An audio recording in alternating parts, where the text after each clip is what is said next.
ele respondendo disse: eu não fui enviado senão as ovelhas perdidas da casa de Israel. Então chegou ela e o adorou, dizendo: Senhor, socorre-me. Ele, porém, respondendo, disse: não é bom pegar o pão dos filhos e deitá-los aos cachorrinhos. E ela disse: sim, Senhor, mas também os cachorrinhos comem das migalhas que caem da mesa dos seus senhores. Então respondeu Jesus e disse-lhe: ó mulher, grande é a tua fé, seja feito para contigo como tu desejas. E desde aquela hora a sua filha ficou sã. Amém? Glória a Deus. A pastora hoje falou também, de posição de oração. Todos nós temos motivos de oração. E eu penso o seguinte: existem motivos de oração em que Deus nos dá a oportunidade de nós mesmos tentar resolver a situação, ou através de ajuda de um irmão, de uma irmã, de um pastor. São aquelas coisas que ainda não são sobrenaturais. Um problema que você ainda pode resolver. Mas existem pedidos de oração em que não tem mais nada para se fazer humanamente falando, que não existe forma de conseguir resultado, que não existe forma de resolver o problema, que não existe forma de alcançar a bênção, se não for pela intervenção de um milagre do Senhor. E essa era a situação dessa mulher. Ela estava numa situação em que a filha dela, diz o texto, estava terrivelmente endemoniada. Isso é um problema espiritual, que ela provavelmente já teria buscado ajuda e não teria conseguido resultado algum. Mas quando ela ficou sabendo que o Messias, o nosso Jesus, estava naquela vizinhança, ela não perdeu a oportunidade. Essa atitude foi parecida com a atitude, por exemplo, da outra mulher do fluxo de sangue, que também não perdeu a oportunidade. Essa atitude foi parecida com o cego, que também não perdeu a oportunidade. E todos aqueles na Bíblia que foram citados, e muitos que não foram citados, que tiveram uma oportunidade de se aproximar do Mestre e enxergaram nele que era a grande chance que eles teriam de resolver um problema que, humanamente falando, não tinha solução. Mas não é disso que eu vou falar hoje. O que eu vou falar é que nesse texto, aquela mulher que era grega, mas ela tinha adotado a cultura e o idioma dos cananeus, era uma mulher gentia, era uma mulher separada da promessa de Deus, porque até naquele momento, Jesus não tinha estendido a salvação para todos os povos da terra. Na verdade, aquele povo, os cananeus, eles teriam que ter sido expulsos da terra prometida na conquista das terras. Se Josué tivesse feito ao pé da letra, ao dividir as terras e conquistar as terras, aquelas pessoas teriam que ser expulsas dali. Mas eles estavam lá, e aquela mulher estava ali, e ela não fazia parte da bênção, ela não fazia parte da promessa, mas ainda assim, ela teve a coragem e a atitude de enfrentar certos desafios, porque ela creu no poder de Jesus, e ela creu na bênção que ele poderia trazer para ela. E tudo que essa mulher queria, não era dinheiro, não era posse, não era nada disso. Ela queria que a sua filha fosse liberta. Ela queria que a sua filha fosse livre dos demônios que estavam possuindo-a. E ela teve que enfrentar várias coisas. E essa parte é que eu creio que você já ouviu antes. Aqueles que já ouviram pregações sobre esse texto, talvez você esteja familiarizado com o que aquela mulher teve que enfrentar. Ela, por exemplo, teve que enfrentar um grande silêncio da parte de Jesus. E quantos de nós não podemos dizer também que às vezes parece que Deus simplesmente não está ouvindo, não está se manifestando. Parece que está completamente alheio àquilo que nós estamos pedindo ou clamando. Ela clamava e gritava em alta voz, porque sabia que Jesus tinha poder, mas tudo o que ela conseguiu no início, até ela insistir um pouco mais, Foi um silêncio de Jesus. O silêncio de Jesus. E às vezes o silêncio ele é pior do que o não. Quando as pessoas são indiferentes conosco, quando as pessoas usam o silêncio como uma vingança. Sabe, marido e mulher quando briga, às vezes não fala nada, mas fica sem falar com o outro. Ou às vezes com os nossos amigos da adolescência. Ou até hoje, as pessoas deixam de falar umas com as outras. E o deixar de falar, às vezes, é pior do que elas viessem para você e falasse o que era tão ofensivo. Que aí você resolve o problema. Mas aquela mulher, simplesmente, aparentemente, foi ignorada por Jesus. Agora, Jesus não creio que fez aquilo para desprezar a mulher. Na verdade, por que Jesus estaria interessado em desprezar alguém que já era muito desprezado? Aquela mulher já era desprezada.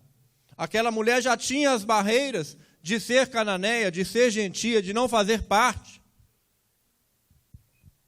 Mas Jesus, com certeza, estava testando a fé e a persistência daquela mulher. Porque a palavra diz que nós devemos ser persistentes, buscar, orar sem cessar, trazer as nossas súplicas ao Senhor. Isso não tem nada a ver com repetição, porque a palavra também diz que nós não devemos repetir orações mecânicas, mas persistir, insistir, não crendo que Deus está surdo, mas mostrando a Ele que você crê que a bênção vai chegar. Mas além do silêncio dos discípulos, aquela mulher também teve que lidar com a oposição direta dos discípulos. E os discípulos de Jesus, que aos que estavam com ele, caminhavam com ele, ouviam o dia todo, beneficiavam de estar com ele o tempo inteiro. Naquele momento eles não tiveram nem 1% de misericórdia. Eles talvez pensassem, essa mulher está fazendo barulho, despede logo, tá essa mulher louca gritando.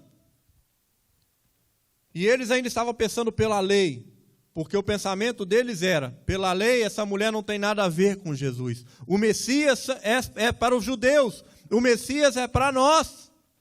Esse Jesus aqui é nosso. E eles pensando com o pensamento da lei, sem saber que pela lei todos nós estamos condenados.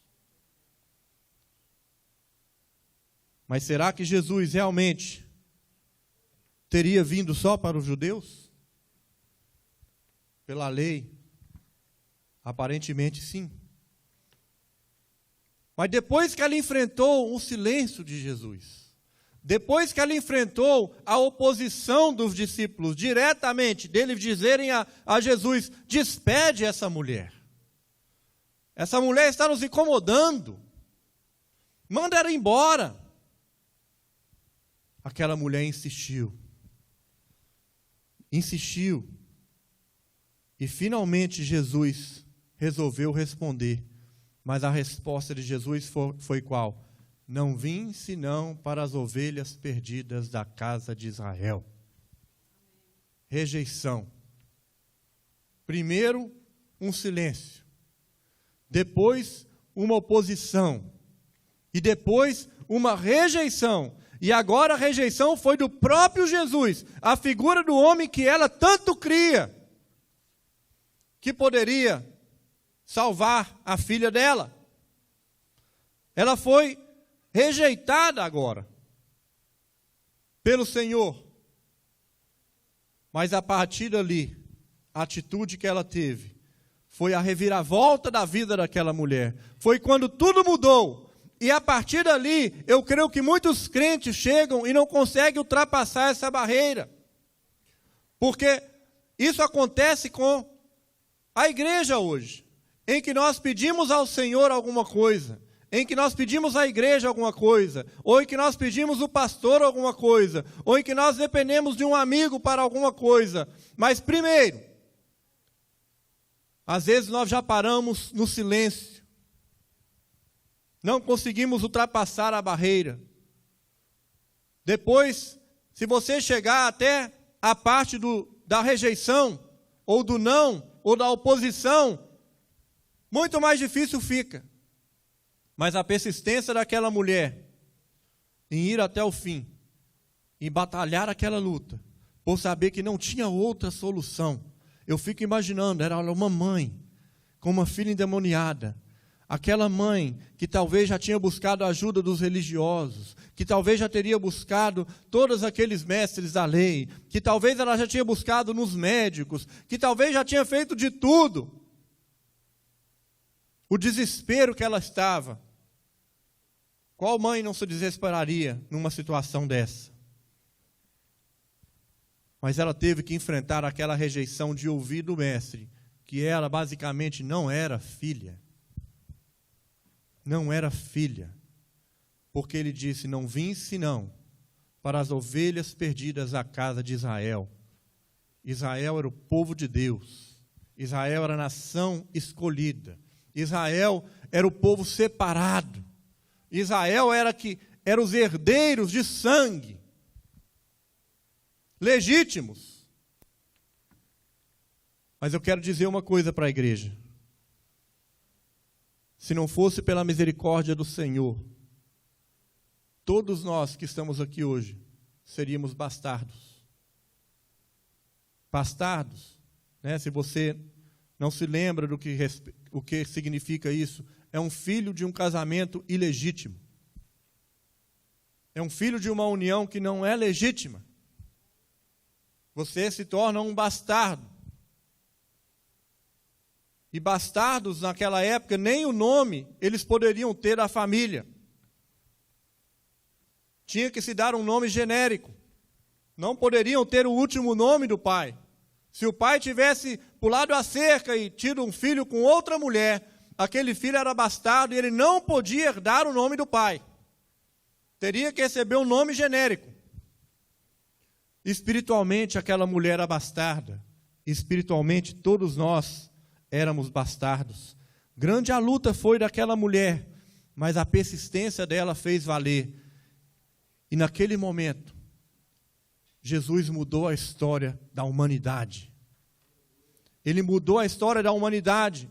Eu não sei, se não fosse por aquela mulher, se Jesus não teria arrumado outra forma. Mas se essa história está ali, é porque devemos aprender. Agora, até aqui, eu creio que você já teria ouvido, talvez.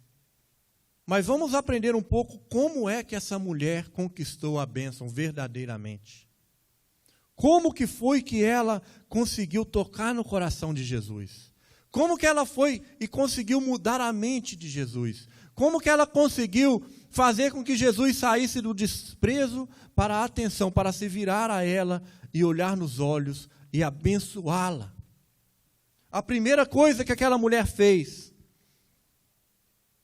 qual foi a palavra que ela se dirigiu ao nosso Jesus? Ela disse, Senhor. Senhor. Ao chamar Jesus de Senhor, aquela mulher se mostrou totalmente submissa àquele homem que estava de frente dela. Ela quis reconhecer que Jesus era o Senhor. Ela reconheceu que Ele era o seu dono. Porque Senhor, naquele contexto, era o Senhor de alguma coisa. Se você trabalhava numa vinha, o seu patrão era o seu senhor. Ele praticamente era o seu dono. E ela disse, Senhor, Tu és o meu dono. Eu sou Tua serva. Eu sei que o Senhor é superior a mim. E ela estava certa, porque Cristo é tudo isso. Mas além de falar Senhor, ela demonstrou que ela sabia mais de Jesus. Eu creio que essa mulher não ficou sabendo de Jesus como existe aí um curandeiro que está passando pelas vilas, e que está curando cegos, e que está curando paralíticos, e que ele se autoproclama filho de Deus, e que ele disse que é o Messias. Eu não creio que aquela mulher pensava nada disso, porque ela disse, Senhor, filho de Davi. ela demonstrou conhecer a história de Jesus. Ela demonstrou conhecer a linhagem de Cristo.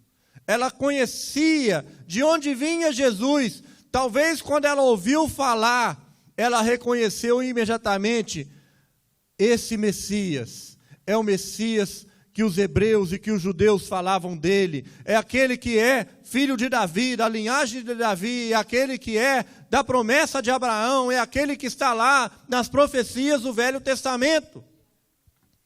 E eu quero te dizer que quando nós nos aproximamos de Deus, nós precisamos aproximar de Deus reconhecendo quem Deus é. Deus não é um distribuidor de bênção qualquer. Deus não é o nosso curandeiro particular. Deus não é essa figura que nós às vezes pensamos, de um homem que está sentado no altar distribuindo os nossos pedidos. Mas ela reconheceu que Jesus era o seu Senhor e que ele era filho de Davi. Ele não era um simples mestre que pregava pelas ruas. Ele não era um doutor da lei, mas ele era um descendente real. Ele era um Messias prometido. E ela sabia disso. E ela clama por misericórdia. Já pensou de onde vem a palavra misericórdia? Vem de miséria. Miséria. Quando nós falamos, Deus tem misericórdia de mim, literalmente nós estamos dizendo: Senhor, eu sou um miserável. Eu sou um miserável. E eu me reconheço como miserável, mas mesmo assim, Senhor, independente de eu ser um miserável, faz algo de bom para mim. Isso quer dizer, tem misericórdia. E quando nós clamamos por misericórdia, nós devemos falar não só com a boca para fora, mas reconhecer essa posição de miserável, de não merecedor. Perante a lei, perante a santidade de Deus, nós não somos merecedores de nada. Nada. A palavra diz que todos pecaram e separados estão da glória do Senhor. E até onde eu saiba, você nem eu paramos de pecar, paramos? Continuamos miseráveis perante o Senhor, carecendo de misericórdia, carecendo de compaixão, carecendo de perdão, carecendo de graça. E nós precisamos de mostrar isso ao Senhor, que nós entendemos isso. Nós nos colocamos no nosso lugar. E aquela mulher disse: Senhor, filho de Davi, tem misericórdia de mim. Tem misericórdia de mim.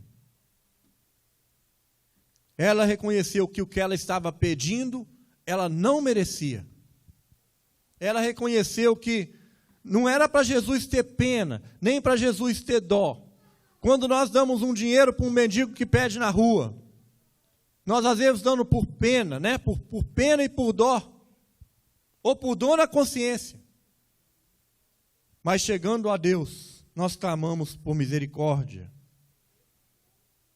E quando aquela mulher recebeu aquela resposta de Jesus, quando ele disse para ela: não vim senão pelas ovelhas perdidas da cava de Israel, ela com o rosto em pó disse: sim, Senhor, mas até os cachorrinhos comem das migalhas que caem da mesa dos seus mestres ou dos seus donos.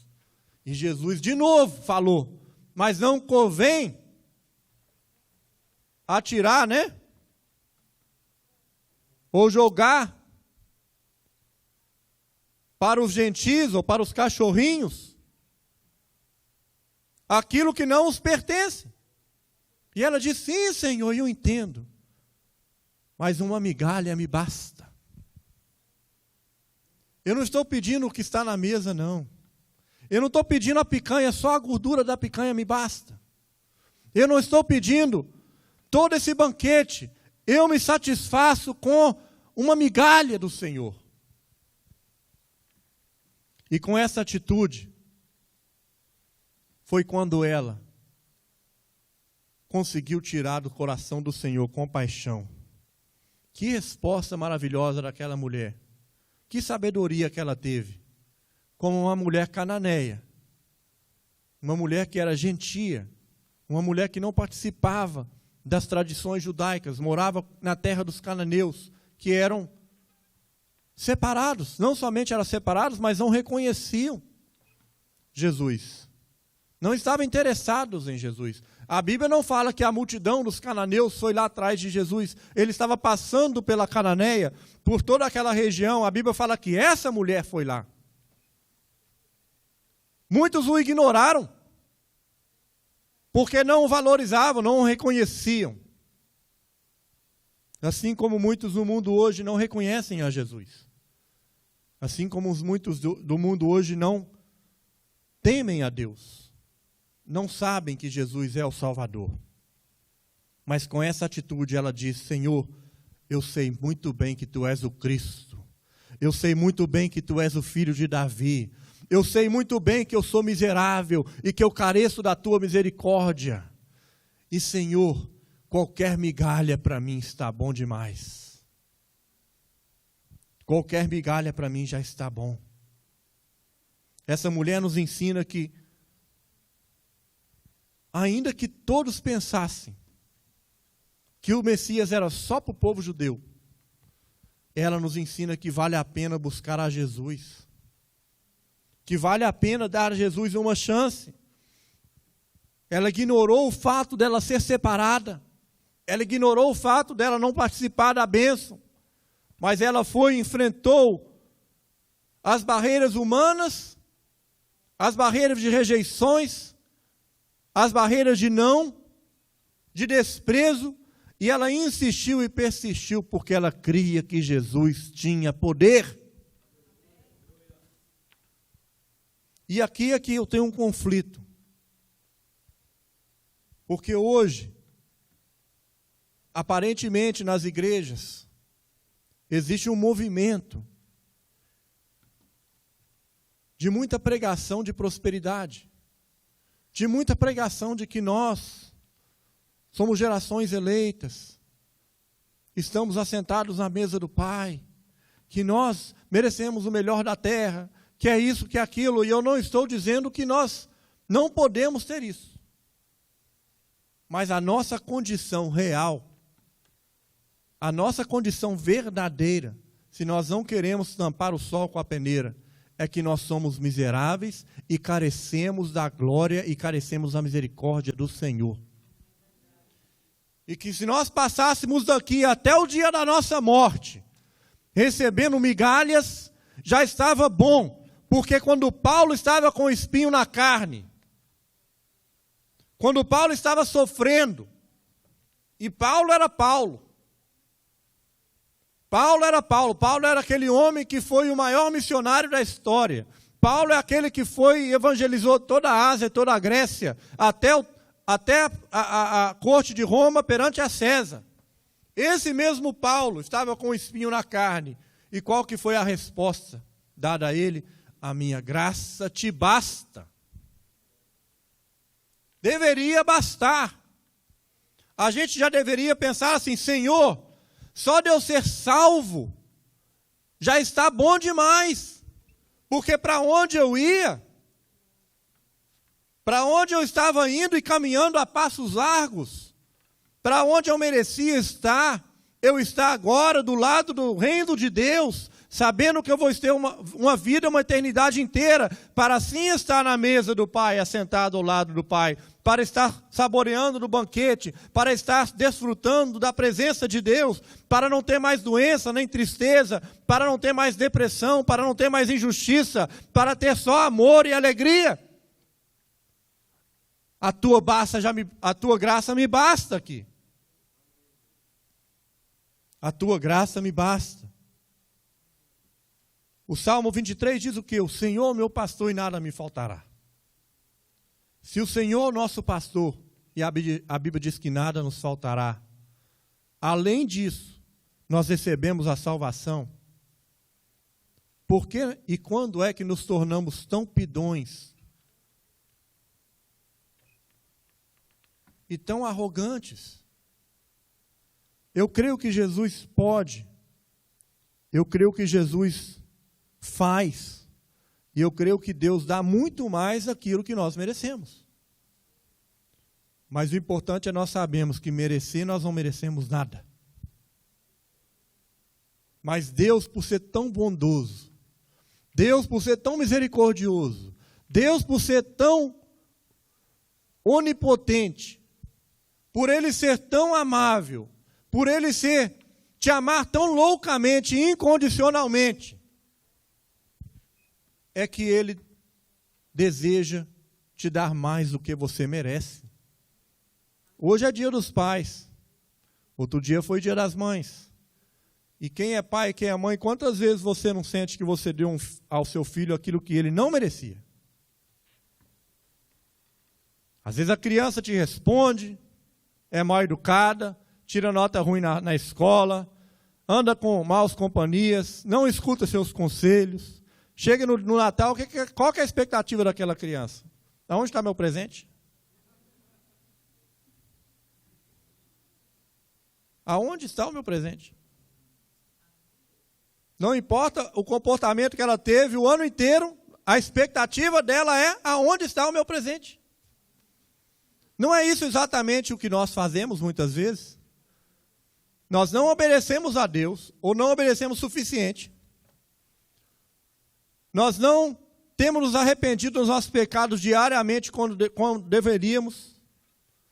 Nós não levamos o ministério a sério. Não levamos uma vida de oração. Não fazemos nada de que Deus espera de nós. Mas quando vem a necessidade, a gente clama ao Senhor e fala: Deus, eu quero a minha bênção.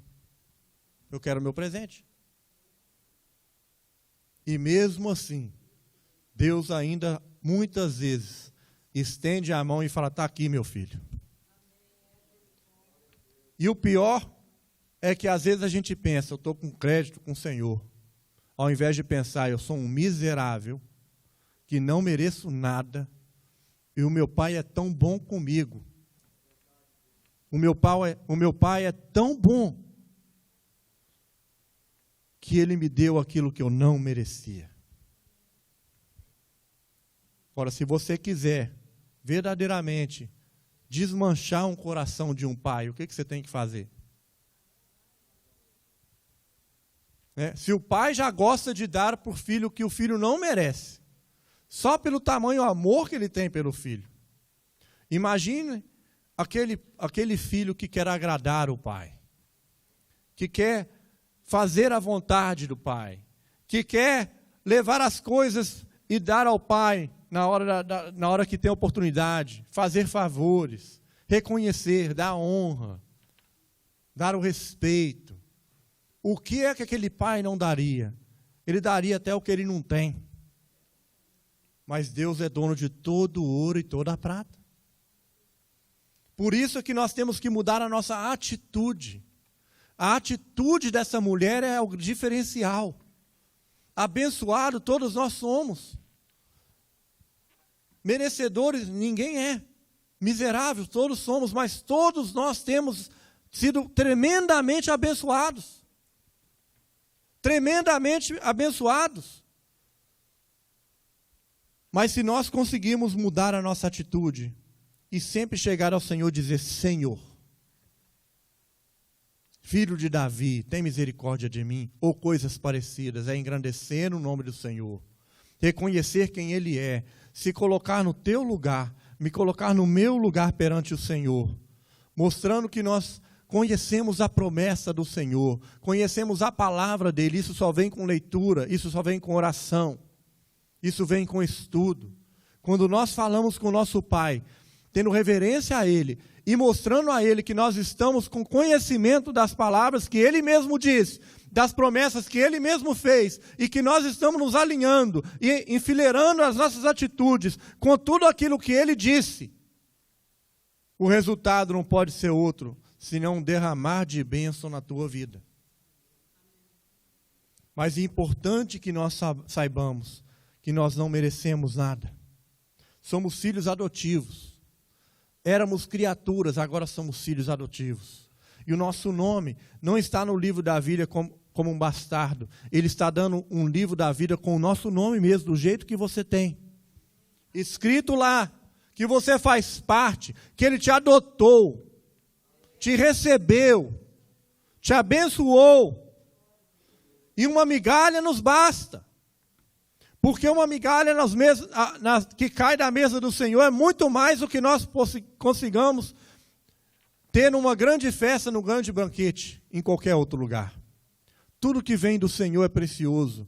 Tudo que vem do Senhor é grandioso. Tudo que vem do Senhor é suficiente. O Senhor é meu pastor e nada nos faltará. Ele não vai deixar faltar nada. O que você pensa que está faltando, não está. Ele sabe o que você precisa. Ele sabe as suas necessidades. Ele sabe o tempo e o melhor que você precisa de ter. Ele sabe o tempo da bênção. Ele sabe a quantidade da bênção. E Ele sabe para onde aquela bênção vai te levar. Não clame por coisas. Clame por santidade na tua vida e você verá a diferença. Ao invés de passar o tempo todo pedindo, ao invés de passar o tempo todo querendo o presente de Deus e bênção de Deus, clame por misericórdia, mostre que você entende a sua condição, mostre que você reconhece quem Deus é e alinhe essa tua vida, faça a tua vida uma vida santa e você verá que Deus vai derramar as bênçãos sobre você.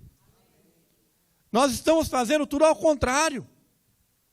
É só isso que devemos fazer. E essa mulher, que era uma cananeia, nos ensinou essa lição. Nós que estamos dentro da igreja, é que deveríamos ensinar as pessoas lá fora. Mas até aí, a misericórdia, a graça do Senhor se manifesta. A Bíblia diz que se nós não clamarmos, até as pedras clamariam. Até uma mula falou. Mas Deus, Ele se compadece de um coração agradecido, de um coração arrependido e de um filho que reconhece de onde ele foi tirado. A Bíblia diz que aquele que muito foi perdoado é o que mais ama. Todos nós somos perdoados de pecados não perdoáveis a parâmetros humanos. Mas quanto mais nós sabemos disso, mais nós seremos abençoados. E o contrário disso é, quanto mais nós achamos que estamos com crédito, quanto mais nós achamos que estamos, ganhando território, engrandecendo a nossa vida, nos aproximando da santidade de Deus, se esse for o nosso pensamento, isso é o início de um pensamento soberbo e de orgulho penetrar no nosso coração. Nós devemos continuar humildes, continuar sabendo que nós não merecemos, continuar sabendo que tudo isso que Deus já nos deu, a salvação e o nome está no livro da vida, já teria que ser suficiente, mas pela tua graça e pela tua misericórdia, o Senhor tem dado muito mais. Amém? Eu gostaria de orar por isso hoje. Nós temos que mudar a estratégia. Foi muito bom essa ideia que nós temos agora no departamento infantil, se você não ouviu. Nós estamos desafiando as mães a estarem orando para o filho de outro. Alguém vai estar orando pelo teu filho. Nós devemos orar uns pelos outros e orar para que o Senhor possa amadurecer o nosso coração, mostrar a nossa vida, mostrar que nós já temos muito, somos tremendamente abençoados, nós moramos num país abençoado, nós temos um local de culto tão bom, nós temos as nossas amizades, temos a nossa comunhão, temos o trabalho, nós temos tantas coisas para celebrar. Claro que temos os nossos problemas, mas sabendo que, Senhor, o Senhor é o meu pastor e nada me faltará. Senhor, filho de Davi, tem misericórdia de mim. Senhor, olhe para mim. assim como Ele curou o filho daquela mulher, eu sei que Ele vai fazer muitas coisas para nós, amém?